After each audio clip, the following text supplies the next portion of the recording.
Euzubillahimineşşeytanirracim. Bismillahirrahmanirrahim. Elhamdülillah. Ve salatu vesselamu ala Resulillah. Değerli kardeşler, kıymetli Müslümanlar, Mevlamız Celle Celaluhu'na hamd senalar olsun ki Allah'ın dininden, Kur'an'ından ve kitabından danışmak üzere bizleri yine bir araya cem eyledi. Geçen zaman müddetinde bizler Ramazan-ı Şerif ayını idrak eyledik. Allah Teala herkesin tutmuş olduğu orucunu kabul eylesin. Geçmiş Ramazan bayramımız mübarek olsun.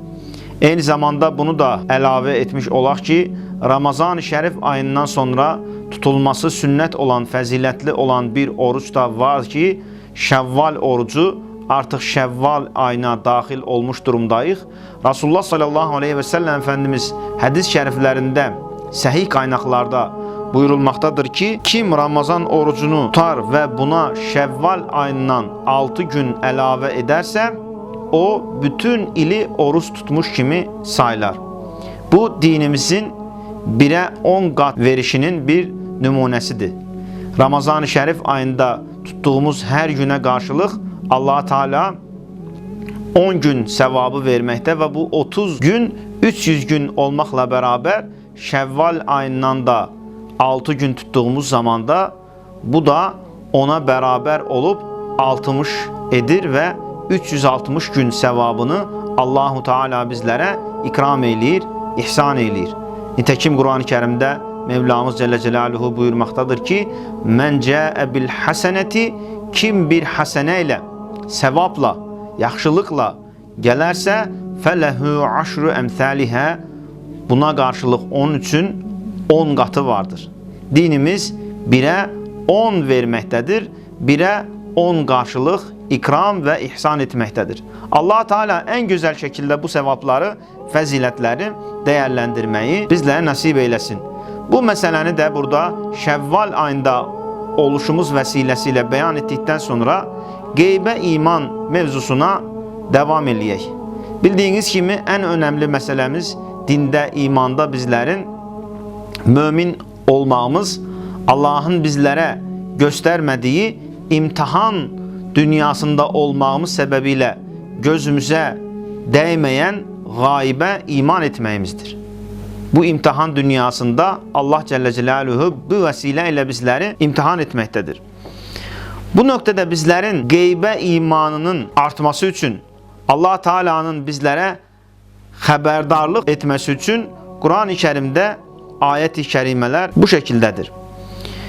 Vakıya suresi 63-64. ayet-i kerimesinde Mevlamız Celle Celaluhu buyurmaktadır ki, Efera'eytum ma tehrusun, ekmiş olduğunuz yere atmış olduğunuz tohumları görmürsünüz mü?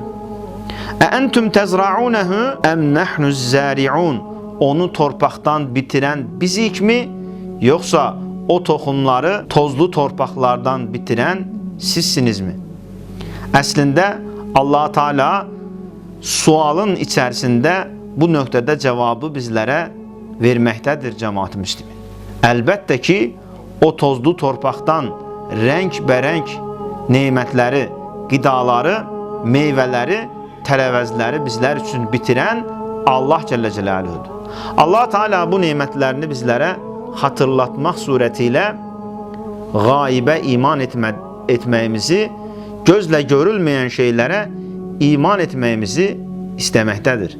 Bizler belki cennetle, cehennemle, gözümüze görünmeyen bu şeylerle imtihan olunuruq. Ama o tohumların ne tər tozlu torpaktan çıktığını, ne tər o qara torpaktan, o kir pas içerisinden tertemiz meyvelerin dünyaya geldiğini görür. Ama onun içeriğini, oradaki möcüzatları görebilmirik. Onun için her gözle görülmeyen şey yoktur demek değildir. Allah Teala da bizlere bunu bu ayet-i kerimelerde haberdarlık edir. Diğer bir ayet-i kerimede Vakıya suresi 68-72. ayet-i kerimelerinde Mevlamız Celle Celaluhu nimetlerini bizlere yine belə sıralayır.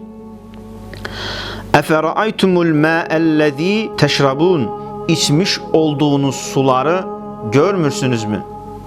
İçmiş olduğunuz suları görmürsünüz mü? Entüm enzeltumuhu minel muzni, onu bulutlardan indiren sizsiniz mi? Em nehnul munzilun, yoksa onu bulutlardan indiren bizik mi? Lev neşâ'u cealnâhu ucâcen, isteseydik o bulutlardan inen suları, içtiğiniz suları biz tuzlu ederdik. Felevlâ teşkurûn, şükretmeyeceksiniz mi? Bütün bulutlardan, göyden, yerden şirin suları deniz sularından farklı olarak tuzsuz şirin suyu bizler için göğlerden indiren Allah Celle Celaluhu'dur. Devamında Efera'aytumun nârelleti turun, yandırdığınız odları görmürsünüz mü? Entüm enşe'tüm şecereteha, o odların ağaçlarını, odunlarını yaradan sizsiniz mi? Em nehnul münşi'ün, yoksa onu yaratan bizik mi?